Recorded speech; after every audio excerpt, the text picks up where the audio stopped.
ओम श्री गणेशाय नमः। श्री आशुतोषाय नमः।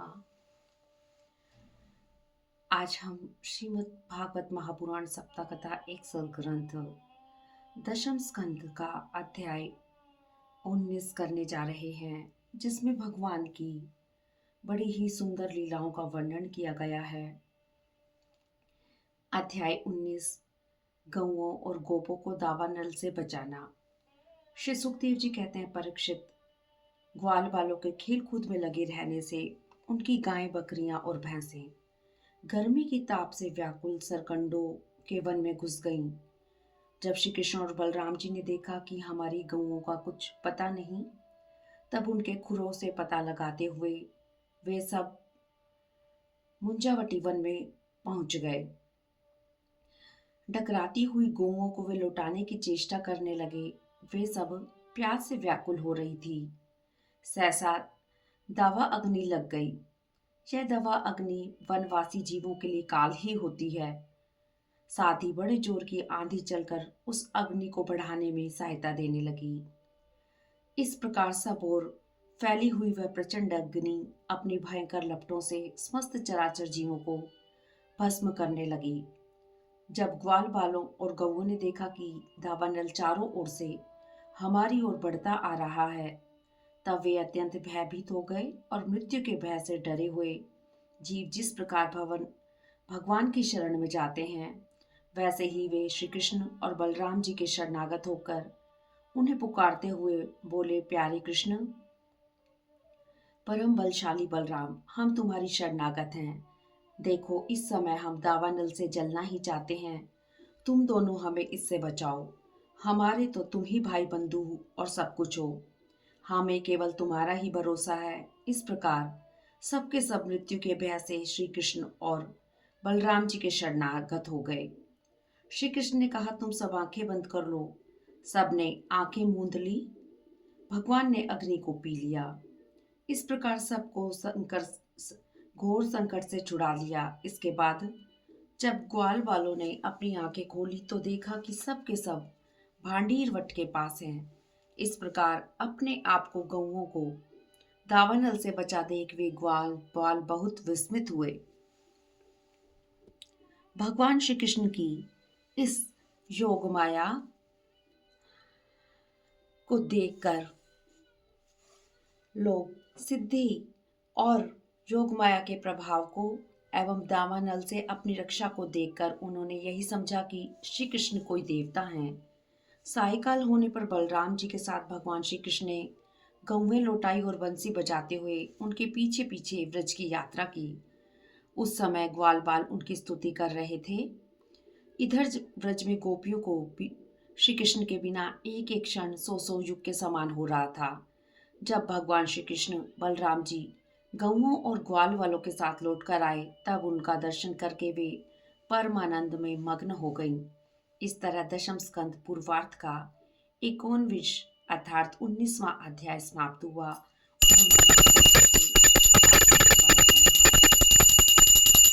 अध्याय 20, वर्षा और शरद ऋतु का वर्णन। श्री सुखदेव जी कहते हैं, परीक्षित, इसके बाद वर्षा ऋतु का आगमन हुआ। इस ऋतु में सभी प्रकार के प्राणियों की वृद्धि हो जाती है। सूर्य चंद्रमा पर बार बार प्रकाश में मंडल बैठने लगे। बादल, वायु, चमक, कड़क आदि से आकाश शुभ्र सा दिखने लगा। मेघों के गर्जन तर्जन से आकाश में इंद्रधनुष की वैसी शोभा हुई जैसे सत्व रजादि गुणों की शोभ से होने वाले विश्व के बखेड़े में निर्गुण ब्रह्म है। मूसलाधार वर्षा हो रही है। इससे नदियों के बांध और खेतों की मेंढें टूट फूट जा रही थी। जैसे कलयुग में पाखंडियों के तरह तरह के मिथ्या मतवादों से वैदिक मार्ग की मर्यादा ढीली पड़ जाती है। वर्षा होने पर श्री कृष्ण किसी वृक्ष की गोंद में या खोखर में छिपते, कभी कंद मूल खाकर ग्वाल वालों के साथ खेलते। वर्षा बीतने पर शरद ऋतु आ गई। जब आकाश में बादल नहीं रहे, जल निर्मल हो गया, वायु धीमी गति से चलने लगी। थोड़े जल में रहने वाले प्राणियों को शरतकालीन सूर्य की प्रखर किरणों से बड़ी पीड़ा होने लगी। जैसे इंद्रियों के वश में रहने वाले कृपण एवं दरिद्र कुटुंबी को तरह तरह के ताप सताते रहते हैं। पृथ्वी धीरे धीरे अपना कीचड़ छोड़ने लगी और घास पात धीरे धीरे अपनी कचाई छोड़ने लगे। शरद ऋतु में समुद्र का जल स्थिर, गंभीर और शांत हो गया। किसान खेतों की मेड़ मजबूत करके जाल का बहना रोकने लगे। शरद ऋतु में जिस दिन दिन के समय बड़ी कड़ी धूप होती, लोगों को बड़ा कष्ट होता, किंतु चंद्रमा रात्रि के समय लोगों का सारा संताप हर लेते। जैसे शरद ऋतु में रात के समय मेघों से रहित निर्मल आकाश तारों की ज्योति से जगमगाने लगती हुए, फूलों से लदे हुए वृक्ष और लताओं से बड़े होकर बड़ी ही सुंदर वायु बहती, वह न अधिक ठंडी होती और न अधिक गर्म। उस वायु के स्पर्श से सब लोगों की जलन तो मिट जाती, किंतु गोपियों की जलन और बढ़ जाती, क्योंकि उनका चित उनके हाथ में नहीं था। श्री कृष्ण ने उसे चुरा लिया था। साधना करके सिद्ध हुए पुरुष जैसे समय आने पर अपने देव आदि शरीरों को प्राप्त होते हैं, वैसे ही वेश्या, सन्यासी, राजा और स्नातक जो वर्षा के कारण एक स्थान पर रुके हुए थे, वहां से चलकर अपने अपने अभिष्ट काम में लग गए। उस समय बड़े बड़े शहरों एवं गांवों में नवन, प्राशन और इंद्र संबंधी उत्सव होने लगे। अनाज पक गए और पृथ्वी श्री कृष्ण तथा बलराम जी की उपस्थिति से सुशोभित होने लगी। इस तरह दशम स्कंद पूर्वार्ध का 20वां अध्याय समाप्त हुआ।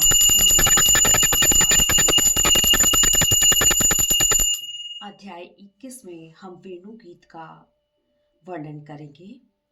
श्री सुखदेव जी कहते हैं, परीक्षित, शरद ऋतु के कारण वह वन बड़ा सुंदर हो रहा था। जल निर्मल, सरोवर में खिले हुए कमलों की सुगंध से मंद मंद वायु चल रही थी। भगवान श्री कृष्ण ने गऊओं और ग्वाल बालों के साथ उसमें प्रवेश किया। उन्होंने अपनी बांसुरी पर मधुर तान छोड़ी। गोपियों ने आपस में बंशी ध्वनि का मधुर्य वर्णन करना चाहा, किंतु उनका मन हाथ से निकल गया। वे मन ही मन वहां पहुंच गई। मधुर ध्वनि सुनकर वे आपस में वर्णन करने लगी। अरे सखी, हमने तो आंख वालों के जीवन की ओर उनकी आंखों की बस यही इतनी सफलता समझी है, और तो हमें क्या मालूम नहीं है। यह लाभ यही है कि जब श्याम सुंदर श्री कृष्ण और गौर सुंदर बलराम ग्वाल वालों के साथ गायों को हाँक कर वन में ले जा रहे हो या लौटाकर ब्रज में ला रहे हो, उन्होंने अपने अधरों पर मुरली धर रखी हो और प्रेम भरी चितवन से हमारी ओर देख रहे हो, उस समय हम उनकी मुख माधुरी का पान करती रहें। अरे सखी, जब वे आम की नई कोपलें, मोरों के पंख, फूलों के गुच्छे, रंग बिरंगे कमल और कुमुद की मालाएं धारण कर लेते हैं, श्री कृष्ण के सांवरे शरीर पर पीतांबर और बलराम के गोरे शरीर पर नीलांबर फहराने लगता है, तब उनका वेश बड़ा विचित्र बन जाता है। ग्वाल वालों की गोष्ठी में वे दोनों बीच बीच में बैठ जाते हैं और मधुर संगीत की तान छेड़ देते हैं। उस समय ऐसा जान पड़ता है मानो दो चतुर नट रंगमंच पर अभिनय कर रहे हों। मैं क्या बताऊं कि उस समय उनकी कितनी शोभा होती है। यह वेणु पुरुष जाति का होने पर भी पूर्व जन्म में न जाने ऐसा कौन सा पुण्य कर चुका है कि हम गोपियों की अपनी संपत्ति दामोदर के अधरों की सुधा स्वयं ही इस प्रकार पिए जा रहा है कि हम लोगों के लिए थोड़ा सा भी रस शेष नहीं रहेगा। अरे सखी, यह वृंदावन वैकुंठ लोक तक पृथ्वी की कीर्ति का विस्तार कर रहा है, क्योंकि भगवान श्री कृष्ण के चरण कमलों के चिन्हों से यह चिन्हित हो रहा है। जब श्री कृष्ण अपनी मुनिजन मोहिनी मुरली बजाते हैं, तब मोर मतवाले होकर उसकी ताल पर नाचने लगते हैं। यह देखकर पर्वत की चोटियों पर विचरने वाले पशु पक्षी चुपचाप शांत होकर खड़े रह जाते हैं। जब प्राण वल्लभ श्री कृष्ण विचित्र वेश धारण करके बांसुरी बजाते हैं, तब मूढ़ बुद्धि वाली ये हिरनियां भी वंशी की तान सुनकर अपने पति कृष्णसार मृगों के साथ नंद नंदन श्री कृष्ण के पास चली आती हैं और अपनी प्रेम भरी चितवन से उन्हें निहारने लगती हैं। हरिणियों की तो बात ही क्या है। स्वर्ग की देवियां जब युवतियों को आनंदित करने वाले सौंदर्य और शील के खजाने श्री कृष्ण को देखती हैं और बांसुरी पर उनके द्वारा गाया हुआ मधुर संगीत सुनती हैं, तब उनके चित्र विचित्र आलाप सुनकर वे अपने विमान पर ही सुध-बुध खो बैठती हैं, मूर्छित हो जाती हैं। यह हमें मालूम कैसे हुआ? मैं बताती हूँ, सुनो। जब उनके हृदय में श्री कृष्ण से मिलने की तीव्र इच्छा होती है, तब वे धीरज खो बैठती हैं। उन्हें पता नहीं चलता कि उनकी चोटियों में गुथे हुए फूल पृथ्वी पर गिर रहे हैं। इतने ही नहीं, उन्हें अपनी साड़ी तक का पता नहीं रहता। वह कमर से सरक कर भूमि पर गिर जाती है। अरे सखी, इस सावरे गोरे किशोरों की तो गति ही निराली है। जब वे सिर पर नोवना अर्थात दूहते समय गाय के पैर बांधने की रस्सी लपेटकर और कंधों पर फंदा अर्थात भागने वाली गायों की रस्सी की पकड़ने की रस्सी रखकर गायों को हाँक कर ले जाते हैं, उस समय मनुष्यों की तो बात ही क्या, अन्य शरीरधारियों में भी, चेतन पशु पक्षी और जड़ नदी तथा वृक्षों तक को भी रोमांच हो जाता है। वर्णन करते करते वे तन्मय हो गई और श्री कृष्ण का आलिंगन करने लगी। इस प्रकार गोपियां प्रतिदिन आपस में उनका वर्णन करती और तन्मय हो जाती। इस तरह दशम स्कंद पूर्वार्ध का 21वां अध्याय समाप्त हुआ। अध्याय 22 चीरहरण। श्री सुखदेव जी कहते हैं, परीक्षित, जब हेमंत ऋतु आई, उससे पहले के महीने में अर्थात मार्गशीर्ष में व्रज की कुमारियां कात्यायनी देवी की पूजा और व्रत करने लगी। वे केवल हविष्य अन्न खाती और वे कन्याएं पूर्व दिशा का क्षितिज लाल होते होते यमुना जल में स्नान कर लेती और तट पर ही बालुकामयी देवी की मूर्ति बनाकर पूजन सामग्री से उनकी पूजा करती। साथ ही हे कात्यायनी, हे महामय, हे महायोगिनी, सबकी स्वामिनी, आप नंद नंदन श्री कृष्ण को हमारा पति बना दीजिए। देवी, हम आपके चरणों में नमस्कार करती हैं। इस मंत्र का जाप करती हुई वे कुमारियां देवी की आराधना करती।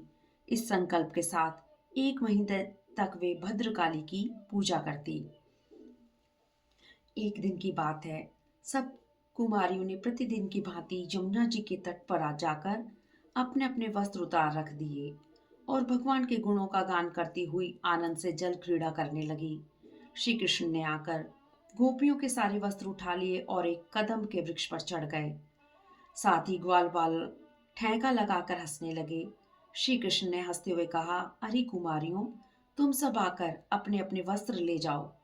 भगवान के इस विनोद से कुमारियों का हृदय प्रेम से सरोबार हो गया। वे ठंडे जल में थरथर कांप रही थी। उन्होंने कहा, प्यारे श्री कृष्ण, तुम ऐसी अनीति मत करो। हम जाड़े के मारे ठिठुर रही हैं। तुम हमारे वस्त्र दे दो। श्री कृष्ण ने कहा, कुमारियों, तुम सब पवित्रता और प्रेम से मुस्कुरा रही हो।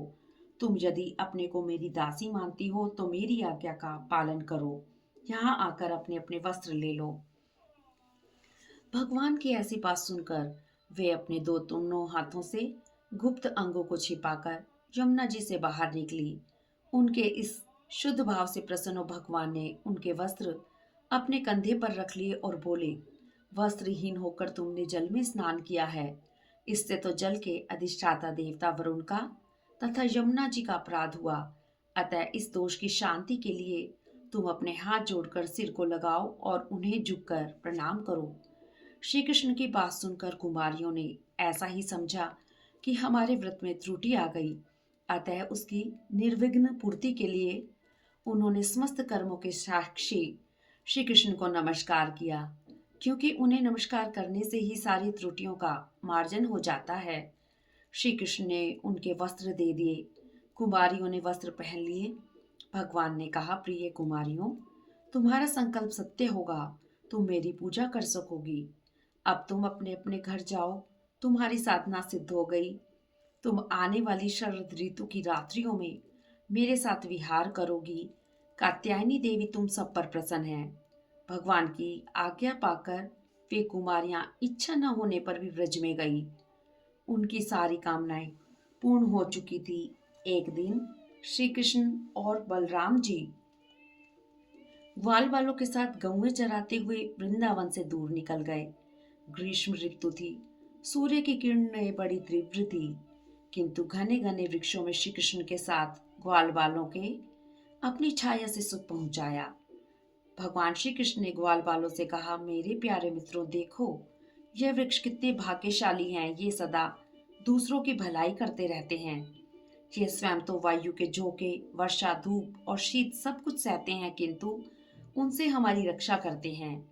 मेरे विचार से इन्हीं का जीवन श्रेष्ठ है, क्योंकि इन वृक्षों के पास आने पर सभी को कुछ न कुछ मिल ही जाता है। ये अपने पत्ते, फूल, फल, छाया, जड़, छाल, लकड़ी, गंध, गोंद, राख, कोयला, कंकर और कौपलों से भी लोगों की कामना पूर्ण करते हैं। संसार के प्राणियों के जीवन की सफलता इसी में है कि वे दूसरों की भलाई करे।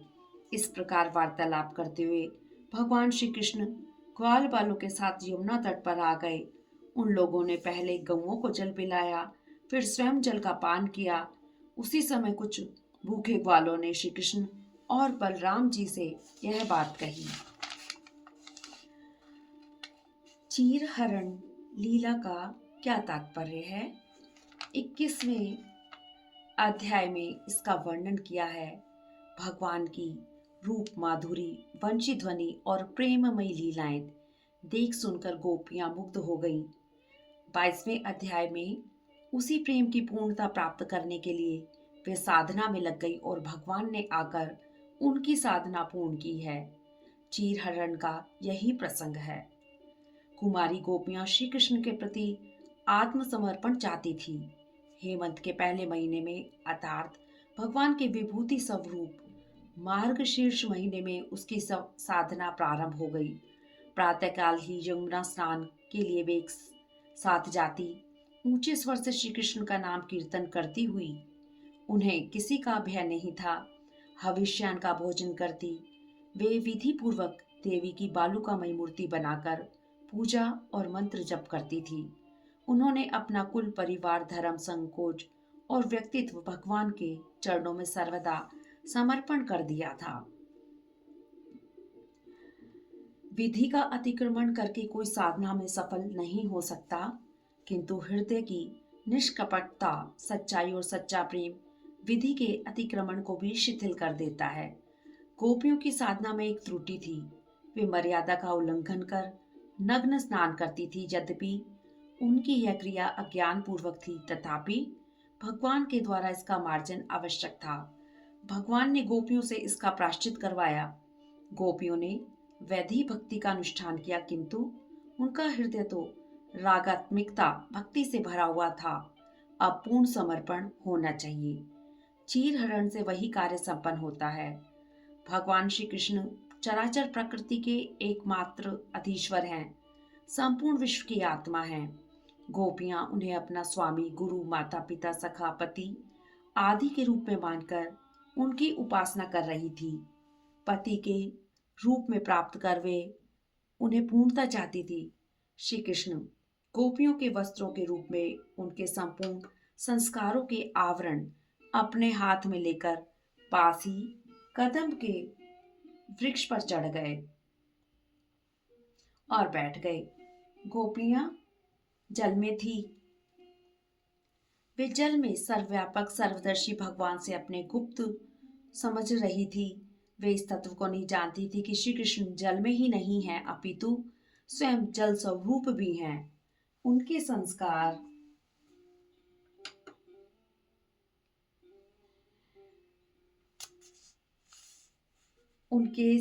श्री कृष्ण के सामने जाने में बाधक हो रहे थे।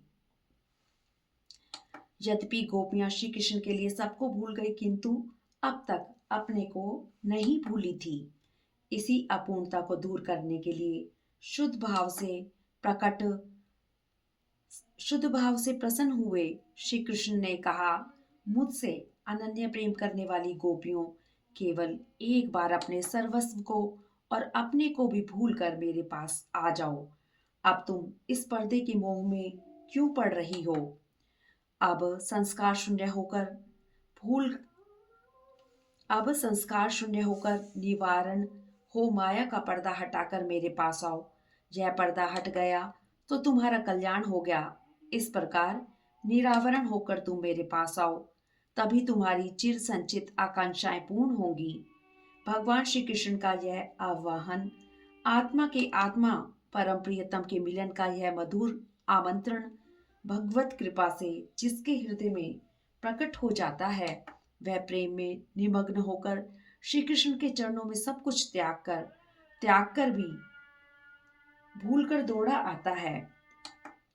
वह प्रेम में निमग्न होकर श्री कृष्ण के चरणों में सब कुछ त्यागना भी भूलकर दौड़ता आता है। फिर वह न जगत को देखता है न स्वयं को। यह भगवत प्रेम का रहस्य है, तात्पर्य है। गोपियां आईं, श्री कृष्ण के चरणों के पास मूक भाव से खड़ी हो गई। जब प्रेमी भक्त आत्म विस्मित हो जाता है, तब उसका दायित्व प्रियतम भगवान पर होता है। अब मर्यादा रक्षा के लिए गोपियों को वस्त्र की आवश्यकता नहीं थी, किंतु श्री कृष्ण अपने प्रेमी को मर्यादाच्युत नहीं होने देते।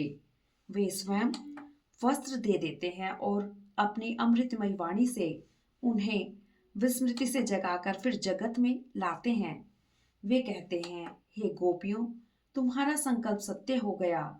आगे आने वाली शारदीय रात्रियों में हमारा रमण पूर्ण होगा। इस प्रकार भगवान ने साधना सफल होने की अवधि निर्धारित कर दी। इस तरह दशम स्कंद का पूर्वार्ध का द्वादश अर्थात 22वां अध्याय समाप्त हुआ। ओम नमः भगवते वासुदेवाय नमः।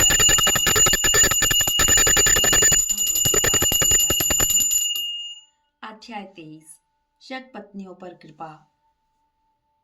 ग्वाल बालों ने कहा, महावीर बलराम, भैया श्री कृष्ण, हमें भूख सता रही है, अतः तुम दोनों इसे शांत करने का उपाय करो। उनकी बात सुनकर भगवान श्री कृष्ण ने मथुरा की अपनी भक्त ब्राह्मण पत्नियों पर अनुग्रह करने के लिए यह बात कही। मेरे प्यारे मित्रों, यहाँ से थोड़ी दूर पर वेदवादी ब्राह्मण स्वर्ग की कामना से आंगिरस नाम का यज्ञ कर रहे हैं। तुम उनकी यज्ञशाला में जाओ, श्री बलराम जी का और मेरा नाम लेकर उनसे थोड़ा भात मांग लाओ। भगवान की आज्ञा पाकर वे यज्ञशाला में गए और ब्राह्मणों को दंडवत प्रणाम कर उनसे अन्न मांगा। इस प्रकार भगवान के अन्न मांगने की बात सुनकर भी उन ब्राह्मणों ने कोई ध्यान नहीं दिया। वे चाहते थे कि स्वर्ग आदि तुच्छ फल और उसी के लिए कर्म में लगे वे चाहते थे स्वर्ग आदि तुच्छ फल और उसी के लिए कर्म में लगे हुए थे। वास्तव में वे विज्ञानहीन थे। यज्ञ के देवता भगवान श्री कृष्ण स्वयं ही ग्वाल वालों के द्वारा भात मांग रहे हैं, किंतु इन मूर्खों ने भगवान को भी एक साधारण मनुष्य ही माना और उनका सम्मान नहीं किया। जब उन ब्राह्मणों ने हाँ या ना कुछ नहीं कहा, तब ग्वाल वालों की आशा टूट गई और वे लौट आए और वहां सब बात उन्होंने श्री कृष्ण और बलराम जी से कह दी। ग्वाल बालों की बात सुनकर श्री कृष्ण ने हंसकर कहा, प्यारे मित्रों, इस बार तुम लोग उनकी पत्नियों के पास जाओ और उनसे कहो कि राम और श्याम यहाँ आए हैं। तुम जितना चाहोगे उतना भोजन वे तुम्हें देंगी। उनका मन सदा मुझ में लगा रहता है। अब की बार ग्वाल बाल पत्नीशाला में गए। वहां जाकर द्विज पत्नियों को प्रणाम कर उन्होंने श्री कृष्ण की कही हुई बात उनसे कही। श्री कृष्ण के दर्शन की प्यासी वे द्विज पत्नियां उतावली हो उठी और उन्होंने बर्तनों में अत्यंत स्वादिष्ट भोजन सामग्री ले ली और पति पुत्रों को रोकते रहने पर भी भगवान श्री कृष्ण के पास जाने के लिए घर से निकल पड़ी। उन्होंने जाकर देखा कि यमुना तट पर ग्वाल बालों से गिरे हुए बलराम जी के साथ श्री कृष्ण इधर उधर घूम रहे हैं। ब्राह्मण पत्नियों को देखकर श्री कृष्ण ने कहा, महाभाग्यवती देवियों, तुम्हारा स्वागत है। आओ बैठो। तुम लोग हमारे दर्शन की इच्छा से आई हो। यह तुम्हारे जैसे प्रेम पूर्ण हृदय वालों के योग्य ही है। मैं तुम्हारे प्रेम का अभिनंदन करता हूँ। अब तुम लोग मेरा दर्शन कर चुकी। तुम्हारे पति ब्राह्मण गृहस्थ हैं। अब अपनी यज्ञशाला में लौट जाओ। तुम्हारे पति तुम्हारे साथ मिलकर ही अपना यज्ञ पूर्ण कर सकेंगे। ब्राह्मण पत्नियों ने कहा, अंतर्यामी श्री कृष्ण, हम अपने सगे संबंधियों की आज्ञा का उल्लंघन करके आपके चरणों में आई हैं। अब वे हमें स्वीकार नहीं करेंगे। श्री कृष्ण ने कहा, देवियों, अब तुम्हारे सगे संबंधी तुम्हारा सम्मान करेंगे। तिरस्कार तो सोचो नहीं। उनके साथ साथ सारा संसार तुम्हारा सम्मान करेगा। तुम जाओ, अपना मन मुझ में लगा दो, तुम्हें शीघ्र ही मेरी प्राप्ति हो जाएगी। भगवान की आज्ञा पाकर वे द्विज पत्नियां यज्ञशाला में लौट आई। उन ब्राह्मणों ने अपनी पत्नियों में तनिक भी दोष दृष्टि नहीं की, उनके साथ मिलकर अपना यज्ञ पूर्ण किया। एक स्त्री के पति ने उसे बलपूर्वक रोक लिया था।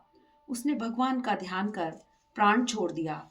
शुद्ध सत्व में दिव्य शरीर से उसने भगवान की सन्निधि प्राप्त कर ली। इधर भगवान ने द्विज पत्नियों के लाए हुए भोजन को ग्वाल बालों को खिलाया और स्वयं खाया। ब्राह्मणों को जब ज्ञात हुआ कि श्री कृष्ण तो स्वयं भगवान हैं, तब वे अपने को धिक्कारने लगे। उन्होंने देखा कि हमारी पत्नियों के हृदय में भगवान का अलौकिक प्रेम है और हम उनसे विमुख हैं। यह सोचकर वे अपनी निंदा करने लगे।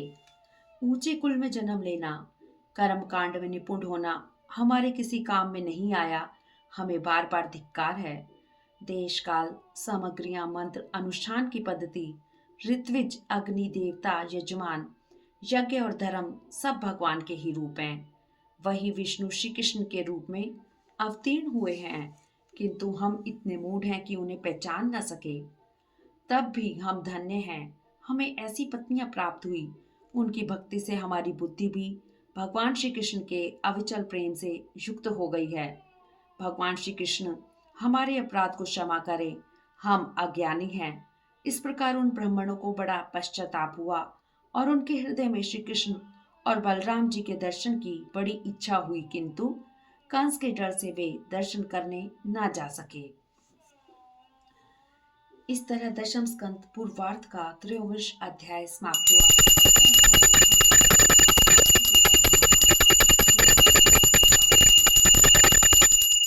अध्याय 24 इंद्र यज्ञ निवारण। श्री सुखदेव जी कहते हैं, परीक्षित, भगवान श्री कृष्ण बलराम जी के साथ वृंदावन में अनेकों प्रकार की लीलाएं कर रहे थे। उन्होंने देखा कि जब गोप इंद्र यज्ञ की तैयारी कर रहे हैं, यद्यपि वे सब जानते थे, फिर भी उन्होंने नंद बाबा आदि बड़े बूढ़े गोपों से पूछा, पिताजी, किस फल की इच्छा से, किसके लिए और किन साधनों से आप लोग यह यज्ञ करने जा रहे हैं? आप कृपया करके मुझे स्पष्ट रूप से बताइए। पिताजी, संत पुरुषों के पास ऐसी कोई बात होती ही नहीं जो छिपाने योग्य हो, किंतु यदि ऐसी स्थिति ना हो तो रहस्य की बात शत्रु की भांति उदासीन से भी नहीं बतानी चाहिए। मित्र तो अपने समान ही होता है, अतः उससे कोई बात छिपाई नहीं जाती। पुत्र तो पिता का आत्मा ही होता है। मैं आपका पुत्र हूँ, मुझसे छिपाने योग्य तो यह बात नहीं होनी चाहिए। संसारी लोग समझे बूझे बिना अनेकों प्रकार का अनुष्ठान करते हैं। समझ बूझकर कार्य करने वाले पुरुषों के कर्म जैसे सफल होते हैं, वैसे वे समझाने वाले के नहीं होते। अतः इस समय आप लोग जो क्रिया योग अनुष्ठान करने जा रहे हैं, वह सुहृदों के साथ विचार कर शास्त्र सम्मत है या लौकिक ही है? मैं यह सब जानना चाहता हूँ। आप कृपया करके स्पष्ट रूप से बतलाइए। नंद बाबा ने कहा, बेटा, भगवान इंद्र वर्षा करने वाले मेघों के स्वामी हैं। हम उन्हीं का यज्ञ करने जा रहे हैं। उनके बरसाए जल से उत्पन्न होने वाली सामग्रियों से ही यह यज्ञ होता है। यज्ञ के बाद जो कुछ बचता है, उसी अन्न से हम सब अपना जीवन निर्वाह करते हैं। भगवान श्री कृष्ण नंद बाबा और दूसरे व्रजवासियों की बात सुनकर इंद्र को क्रोध दिलाने के लिए अपने पिताजी से बोले, पिताजी, प्राणी अपने कर्म के अनुसार पैदा होता है और कर्म से ही मर जाता है। उसे उसके कर्म के अनुसार ही सुख दुख भय और मंगल के निमित्तों की प्राप्ति होती है। जब सब प्राणी अपने अपने कर्मों का ही फल भोग रहे हैं, तब हमें इंद्र की क्या आवश्यकता है? जब वे पूर्व संस्कार के अनुसार प्राप्त होने वाले मनुष्यों के कर्म फल को बदल ही नहीं सकते, तब उनसे क्या प्रयोजन? प्राणी अपने कर्मों के अनुसार उत्तम और अधम शरीरों को धारण करता है और छोड़ता है। अपने कर्मों के अनुसार ही वह शत्रु है, यह मित्र है, यह उदासीन है, ऐसा व्यवहार करता है। तात्पर्य यह है कि कर्म ही गुरु है और कर्म ही ईश्वर है। इसलिए पिताजी, मनुष्य को चाहिए कि वे पूर्व संस्कारों के अनुसार कर्म का आदर करें। जिस साधन से मनुष्य की जीविका चले वही इसका इष्ट देवता होता है। पिताजी इस संसार की उत्पत्ति, स्थिति और अंत के कारण क्रमशः रजोगुण, सत्वगुण और तमोगुण हैं। इस विविधि प्रकार का संपूर्ण जगत स्त्री पुरुष के संयोग से रजोगुण द्वारा उत्पन्न होता है। उसी रजोगुण की प्रेरणा से मेघगण सब कहीं जल बरसाते हैं। उसी से अन्न और अन्न से ही सब जीवों की जीविका चलती है। इसमें भला इंद्र का क्या लेना देना? वह भला क्या कर सकता है? पिताजी, वन और पहाड़ी हमारे घर हैं, अतः हम लोग गौओं, ब्राह्मणों और गिरिराज का यजन करने की तैयारी करें। इंद्र यज्ञ के लिए जो सामग्रियां इकट्ठी की गई हैं, उन्हीं से इस यज्ञ का अनुष्ठान होने दें। नंद बाबा आदि गोपों ने उनकी बात सुनकर बड़ी प्रसन्नता से स्वीकार कर ली। भगवान श्री कृष्ण के अनुसार यज्ञ प्रारंभ हुआ।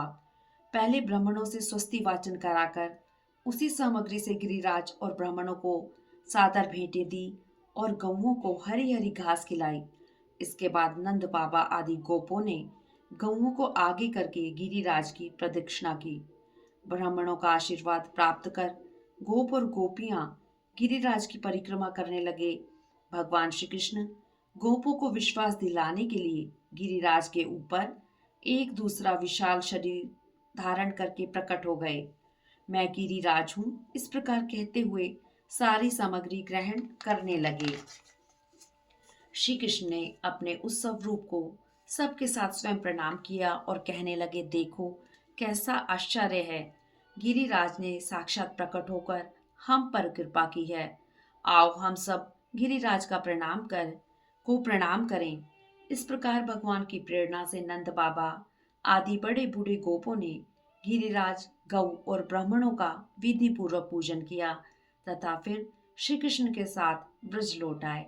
इस तरह दशम स्कंद पूर्वार्ध का 24वां अध्याय समाप्त हुआ। आज की कथा का यह अंतिम अध्याय था। इस तरह दशम स्कंद पूर्वार्ध का अध्याय 19 से 24 तक आज हमने अध्ययन किया है और आप सभी ने इसका श्रवण किया है। यहीं पर हम कथा को विश्राम देते हैं। ओम